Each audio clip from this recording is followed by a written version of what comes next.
Ya, baik anak-anakku, hari ini kita akan mempelajari, masih melanjutkan tentang konsep listrik dinamis ya. Listrik dinamis. Kalau tidak salah, semester yang lalu kita sudah mempelajari yang listrik dinamis itu sendiri adalah listrik dinamis itu adalah aliran listrik yang mengalir.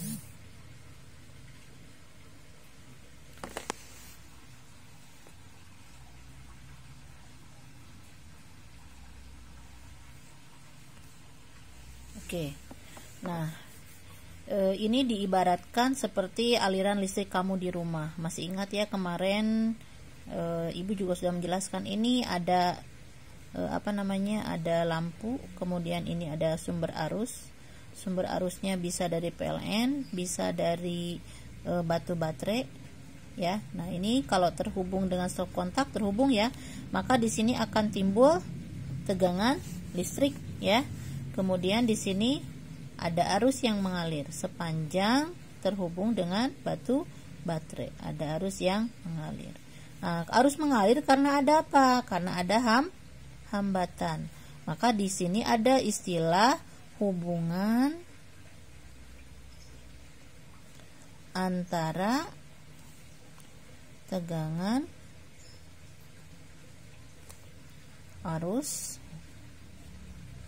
dan hambatan yang kita kenal dengan apa kemarin?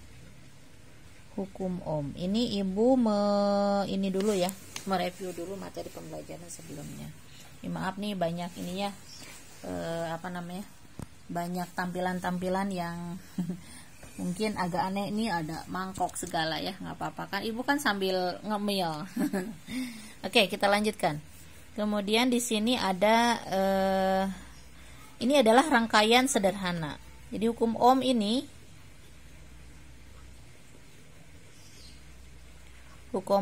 dirumuskan dengan persamaan V sama dengan I dikali R. Dengan keterangan V itu beda potensial atau tegangan. Ada juga yang nyebutnya tegangan listrik. Satuannya volt ya. Kemudian I adalah besarnya kuat arus listrik. Satuannya ampere. Ini bisa disingkat dengan A, yang ini disingkat dengan V besar. Satu lagi adalah R atau disebut hambatan. Satuannya ohm atau omega. Ada tulisannya omega seperti itu ya. Sampai sini jelas ya, sebenarnya ini hanya mengulang kembali. Nah, untuk rangkaian yang sederhana seperti ini, maka kaitan ketiga komponen ini ya hanya bisa diukur seperti ini saja ya. Tapi kalau sudah ada rangkaian listrik bercabang, contoh rangkaian listrik bercabang seperti apa sih? Contoh misalkan seperti ini nih.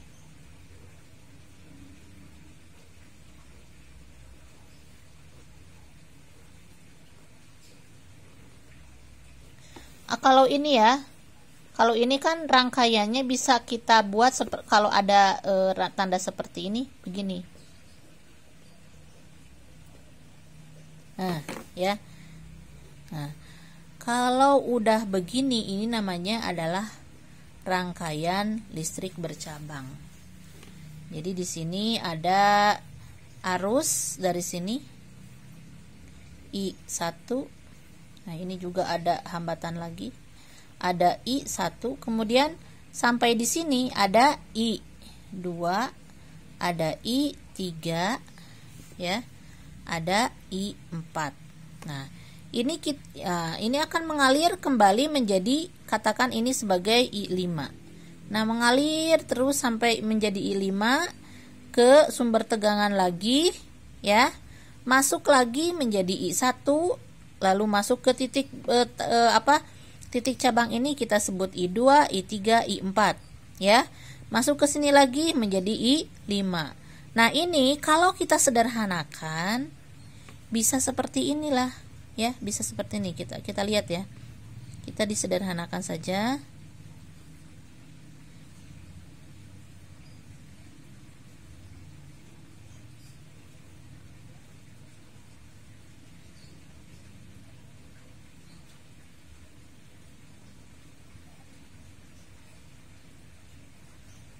Ini tanda panah ya. Nah, ini I1, I2, I3, I4, I5. Nah, kita akan mempelajari ini. Ini sebenarnya sudah ya, cuman Ibu perjelas saja. Jadi di sini kita lihat ada komponen, ada perilaku yang berbeda dibanding dengan ini. Kalau ini hanya mengalir arus satu saja. Tapi kalau yang bercabang seperti ini, maka perilaku arusnya sudah berbeda. Nah, ini yang kita kenal, kita akan mengenal dikenal dengan istilah hukum Kirchhoff.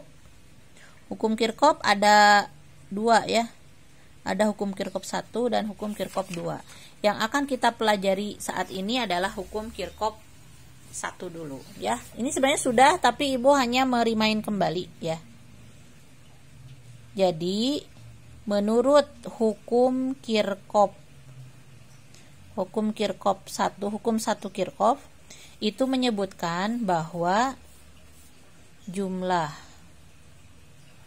arus yang masuk pada suatu titik percabangan akan sama dengan jumlah arus yang keluar dari titik percabangan itu ya. Nah, jika dirumuskan secara matematis itu akan menjadi persamaannya sigma I masuk sama dengan sigma I keluar. Nah, yang dimaksud dengan sigma itu adalah jumlah arus yang masuk dan jumlah arus keluar. Kalau kita Ibu gambar lagi rangkaian yang tadi yang disederhanakan ya.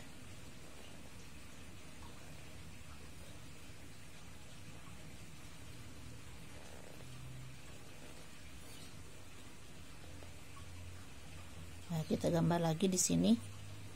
Ini I1, ini I2 ya. I2, I3, kemudian I4, dan ini adalah I5 ya. Maka di sini kalau kita tambahkan lagi bisa kita menumbuhkan titik ini ya. Nah, titik ini kita sebut titik A dan ini adalah titik B. Dari rangkaian ini ternyata ada dua titik cabang, yaitu titik A dan titik B. Di titik A,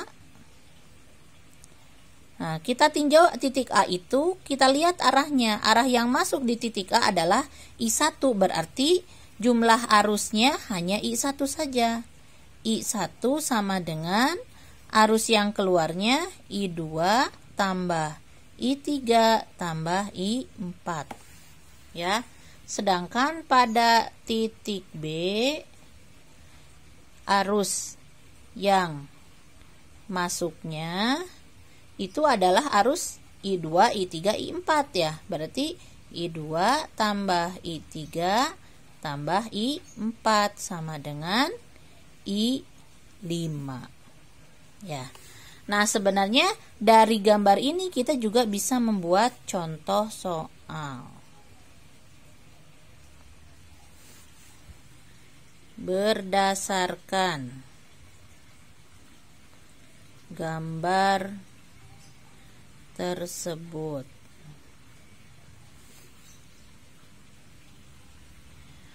Diketahui I2 sama dengan 2 ampere, I4 sama dengan 3 ampere, dan I5 sama dengan 9 ampere. Tentukan nilai I1 dan I3. Nah, dari sini kita bisa bikin penyelesaian. Ini sebenarnya kan penyelesaian penambahan saja ya. Operasi pertambahan saja sebenarnya. Kita lihat di sini. Yang diketahui adalah I2, I4 dan I5. Nah, kalau kamu perhatikan I2, I4 dan I5 itu letaknya ada di titik B. Berarti kita selesaikan dulu titik B. Di titik B persamaannya adalah I2 tambah I3 tambah I4 sama dengan I5. I2-nya 2 ampere, I3-nya yang dicari, kemudian I4-nya 3 ya, 3 ampere. Sama dengan I5-nya adalah 9 ampere. Berarti 2 tambah 3 adalah 5 tambah I3 sama dengan 9. Berarti I3 adalah 9 kurangi 5, hasilnya 4 ampere. Ya. Nah, itu adalah penyelesaian untuk I3. Nah, sekarang untuk I1. I1 ini letaknya ada di titik A. Berarti kita juga melibatkan I2, I3 dan I4. Berarti di titik A kita tulis ulang contoh rumus ini.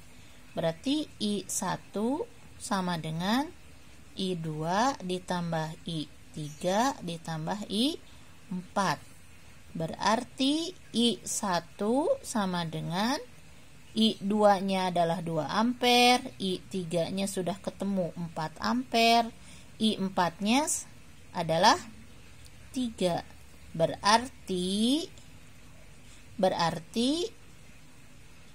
Berarti I1 adalah 9 ampere.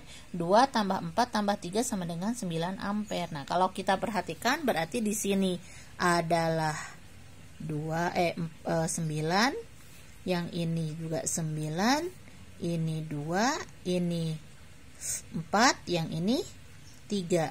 Jadi sudah klop ya. Ini arus yang masuk sama dengan arus yang keluar, ya. Bagi titik A, arus yang masuk adalah I1, arus yang keluarnya I2, I3, I4. Dan bagi bagi titik B, arus yang masuk adalah I2, I3, I4. Arus yang keluarnya adalah I5. Ini sudah jelas sekali, ya. Ini Ibu sebenarnya hanya mengulang kembali supaya kamu sedikit ada gambaran untuk pembelajaran berikutnya. Nah, nanti di minggu depan kita memulai melanjutkan lagi materi yang ini gitu. Ini masih perilaku arusnya. Kalau minggu depan kita akan belajar bagaimana perilaku hambatannya pada rangkaian bercabang ini. Demikian saja ya anak-anakku untuk pertemuan kita kali ini. Ibu cukupkan sekian. Terima kasih. Wassalamualaikum warahmatullahi wabarakatuh.